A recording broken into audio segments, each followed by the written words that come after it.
Bismillahirrahmanirrahim. Bismillahirrahmanirrahim di halaman ke-44. Wa mimma razaqnahum yunfiqun. Adapun yang dimaksud dengan firman Allah Subhanahu wa taala wa mimma razaqnahum yunfiqun ay wa mimma atainahum wa malaknahum yatasaddaquna fi wujuhil khair, yaitu dari segala apa yang telah kami berikan kepada mereka dan kami titipkan kepada mereka. Nah, jadi kalimatnya malakna, kami yang punya. Jadi yang punya tetap Allah. Ingat ya teman-teman sekalian, jangan merasa bahwa harta yang sekarang kita pegang, kita tabung, kita simpan itu milik kita. Bukan, cuma titipan. Kalau milik itu kan kepunyaan. Kalau kepunyaan itu pasti lekat dengan pemiliknya, ya kan? Ya, spidol milik saya, kemana-mana pasti saya bawa. Pindah tempat saya bawa. Sekarang saya di ruangan ini mengajar. Ya, saya pulang ke rumah, saya bawa spidol saya, punya saya. Ya, kemanapun saya bawa, kemanapun saya pergi, saya beranjak ini melekat dengan saya. Nah, yang paling menarik kata Allah, yang punya semua harta itu kata Allah, Allah, saya kata Allah. Apa buktinya? Buktinya ketika kamu pindah dari alam dunia ke alam kubur, kamu nggak bawa hartamu. Coba tunjukkan pada saya, siapa yang dikubur dengan rumah-rumahnya? Siapa yang dikubur membawa mobil-mobilnya, semua hartanya? Tunjukkan. Kalau itu milik Anda akan bawa dan melekat dengan Anda.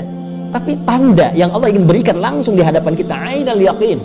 Ya, bukan ilmu yakin lagi, ainal yaqin, dilihat di mata kita. Hakul yakin saat masuk ke alam kuburnya. Begitu Anda lihat, Anda saksikan, kita saksikan sama-sama. Bukankah saat kita sholatkan, nggak semua harta dibawa? Hah?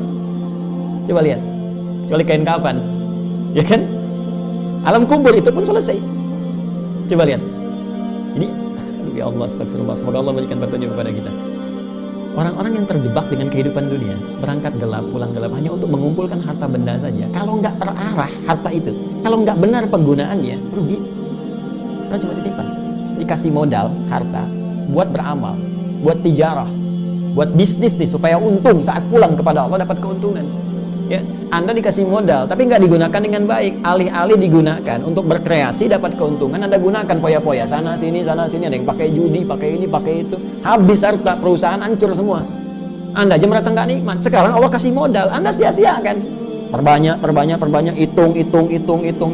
Alladzi jama'a mala wa 'addadah, cuma ngumpul, hitung, tapi nggak benar cara menyalurkannya, pengelolaannya nggak tepat.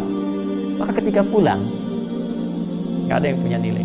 Makanya ketika bahasanya itu indah, ya, bahasa penafsirannya luar biasa nih. Apa yang kami berikan itu, wa ma'atainahum wa malaknahum, apa yang kami berikan kepada mereka itu kami yang punya, dititipkan kepada mereka sehingga mereka merasa memiliki itu. Ya, jelas ya?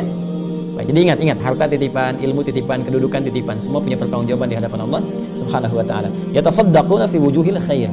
Mereka menggunakan itu, ya, mereka mengelola itu pada segala hal yang baik-baik, digunakan pada yang baik. Ya, sedekah. Ya, sesuatu yang benar, sesuatu yang baik. Baik, nanti kita rinci. Wa yamudduna aydiyahum bil ihsan lil faqiri wal miskin. Kemudian mereka melebarkan tangan mereka, meluaskan pemberian mereka bil ihsan dengan cara yang baik yang diridhai Allah. Ihsan di hadis Muslim, nomor hadis ke-8 disebutkan an ta'budallah, kembali ibadah, visi hidup kita yang tadi saya jelaskan. An ta'budallaha ka'annaka tarahu fa illam takun tarahu fa innahu yarak. Engkau menjadikan aktivitasmu sebagai ibadah.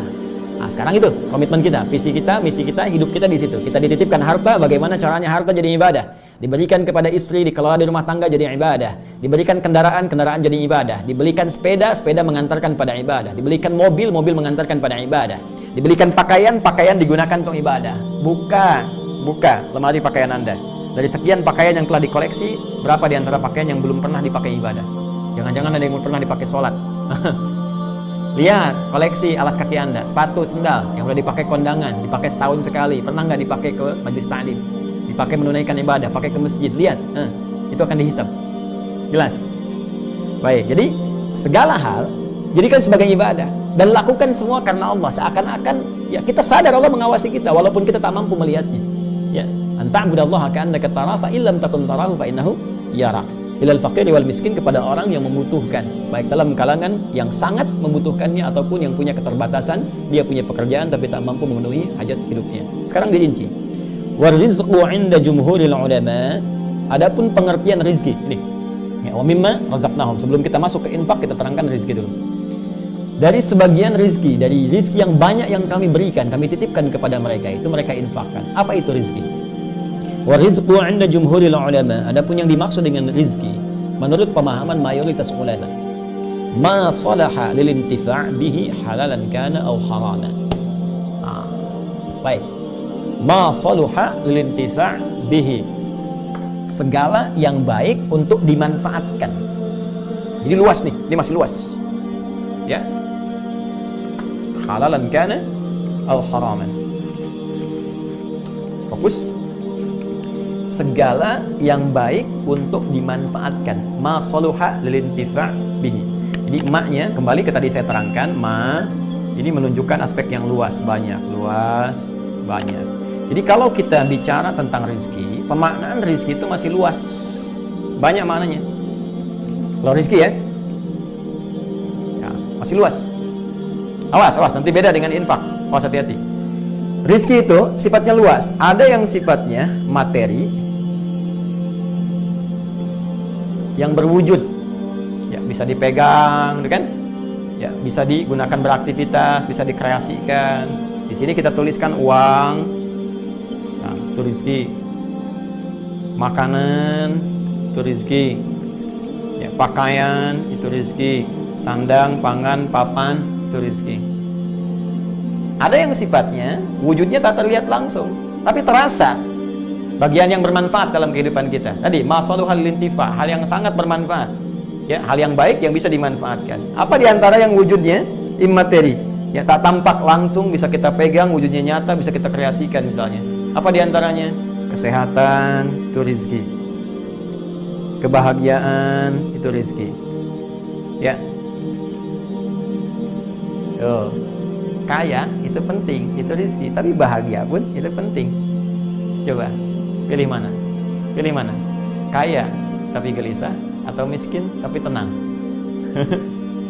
Kalian nih, kameramen nih. Pilih mana? Kaya tapi gelisah atau miskin tapi tenang, bahagia? Yakin saya kaya tapi bahagia. Berarti bahagia itu penting, bahagia itu rezeki. Tuh, sampai bersin tuh. Baik, alhamdulillah. Baik, teman-teman nih, sehat tuh. Tapi gelisah atau sakit tapi tenang? Ya tenang itu rezeki. Sehat itu rezeki, makanya pengen sehat dan tenang, sehat bahagia. Ini rezeki, ini rezeki. Keturunan rezeki. Keturunan.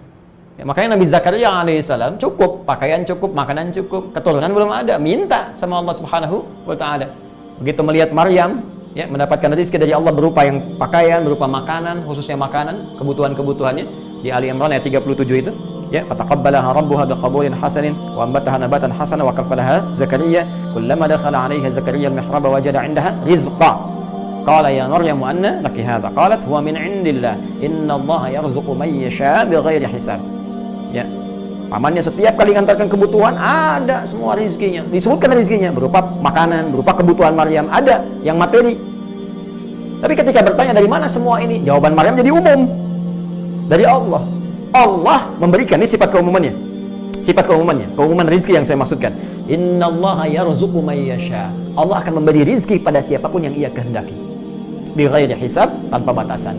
Jadi Nabi Zakaria bertanya khusus rezeki terkait dengan yang materi, makanan, pakaian. Ini kan saya antarkan, kau udah ada. Maryam menjawab umum, jangankan makanan paman, jangankan pakaian, rezeki yang banyak pun Allah akan berikan dengan mudah pada siapa yang dikehendaki.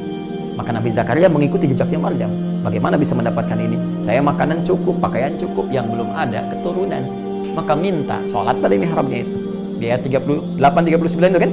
Hunalika da'a Zakaria rabbah qala rabbi habli min ladunka dzurriyyatan thayyibah innaka sami'ud du'a. Maka di situ beliau berdoa, ya Allah anugerahkan kepadaku keturunan. Nabi Zakaria mintanya keturunan. Ini keturunan itu rezeki.